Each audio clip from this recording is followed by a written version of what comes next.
Que pouvons-nous apprendre de la vie de Saül? Saül a très bien commencé en tant que roi, mais ensuite, sa désobéissance a fait dérailler ce qui aurait pu être un règne selon le cœur de Dieu sur la nation d'Israël. Comment un homme si proche de Dieu a-t-il pu s'égarer aussi gravement, au point de perdre ses faveurs? Pour comprendre, nous devons d'abord apprendre à connaître l'homme lui-même. Qui était le roi Saül? Et que pouvons-nous apprendre de sa vie?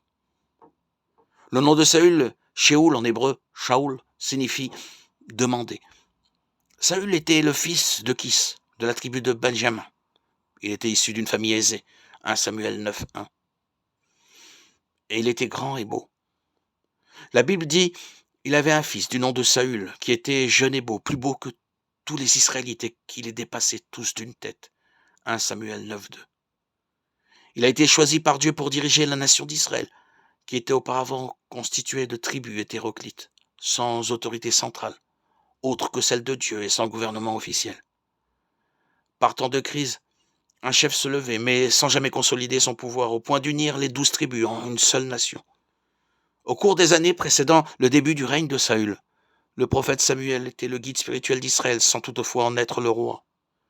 La nation d'Israël était dirigée par des juges, qui n'avaient pas une grande autorité, mais dont le rôle était essentiellement de résoudre les conflits internes. 1 Samuel 8. Ils n'étaient cependant pas équipés pour exercer un commandement militaire en temps de guerre. Il n'est pas exagéré de dire que Samuel et Saül ont vécu des temps troublés. À leur époque, Israël était régulièrement en guerre contre les Philistins, ses ennemis mortels. 1 Samuel 4. Du fait de la menace constante et de leur envie d'être comme les nations environnantes, le peuple a demandé à Samuel d'établir un roi sur lui. 1 Samuel 8:5. Cette demande a déplu à Samuel. Mais Dieu lui a demandé d'y accéder, car le peuple l'avait rejeté comme roi en allant servir d'autres dieux. 1 Samuel 8:6-8. Dieu a dit à Samuel d'oindre un roi ainsi que le peuple le demandait. Mais il lui a dit aussi, donne-leur des avertissements, fais-leur connaître les droits du roi qui régnera sur eux. 1 Samuel 8:9.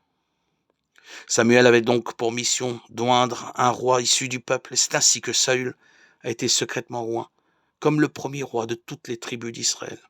1 Samuel 10:1. Avait d'être publiquement désigné par le sort. 1 Samuel 10, 17-24.